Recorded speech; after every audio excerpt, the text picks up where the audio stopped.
skills and job creation. I would now like to highlight the steps proposed to be undertaken under the education, skill development and job creation, which is the fourth pillar of my budget proposals. After universalization of primary education through the country, we want to take the next big step forward by focusing on quality education. An increasing share of allocation under the Sarva Shiksha Abhiyan will be allocated. Further, 62 new Navodaya Vidyalayas will be opened in the remaining uncovered districts over the next 2 years. It is our commitment to empower higher educational institutions to help them to become world-class teaching and research institutions. An enabling regulatory architecture will be provided to 10 public and 10 private institutions to emerge as world-class teaching and research institutions. This will enhance affordable access to quality education for ordinary Indians. A detailed scheme will be formulated. We have decided to set up a higher education financing agency with an initial capital base of rupees 1,000 crores. The HEFA will be a not-for-profit organization that will leverage funds for the market and supplement them with donations and CSR funds.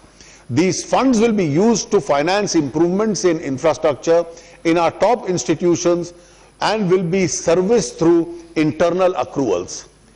To help students, higher educational institutions and employees to access degree certificates of candidates, it is proposed to establish a digital depository for school leaving certificates, college degrees, academic awards and mark sheets on the Passion of Securities Depository. This will help to validate their authenticity, safe storage and easy retrieval. Skill development. Skill India mission seeks to capitalize our demographic advantages. Since its launch, the National Skill Development Mission has created an elaborate skilling ecosystem and imparted training of 76 lakh youth. We want to bring entrepreneurship at the doorstep of youth through the Pradhan Mantri Kaushal Vikas Yojana. We have decided to set up 1,500 multi-skill training institutes across the country. I am setting aside an amount of rupees 1,700 crores for this initiative. We have decided to set up a national board for skill development certificate in partnership with industry and academia. We propose to further scale up the Pradhan Mantri Kaushal Vikas Yojana to skill 1 crore youth over the next 3 years. Entrepreneurship, education and training will be provided in 2,200 colleges, 300 schools, 500 government and ITIs and 50 vocational training centers through a massive open online courses. Aspiring entrepreneurs, particularly from those remote parts of the country, will become connected to mentors and credit markers. Job creation.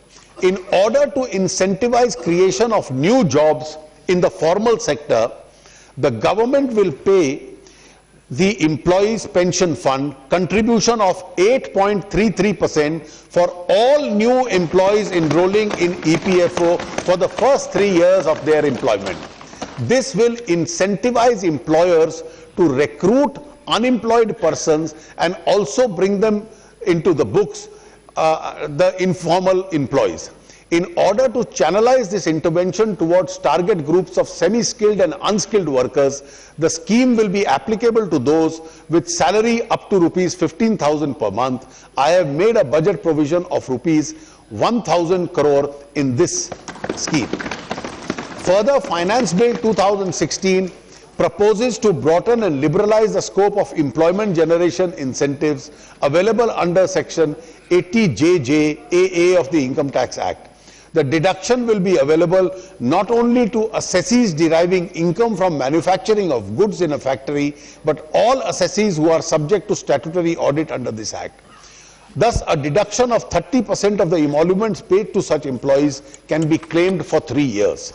The minimum number of days for which they should be employed during the year is proposed to be reduced from 300 to 240. No deduction, however, will be admissible in respect of employees whose monthly emoluments exceed rupees 25,000. Also, no deduction will be admissible in respect of employees for whom the government is paying the entire EPS contribution.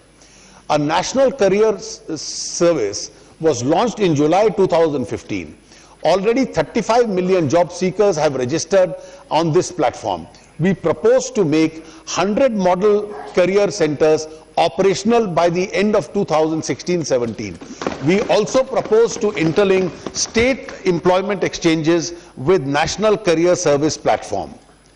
Retail trade is the largest service sector employer in the country. Many more jobs are created in this sector provided the regulations are simplified.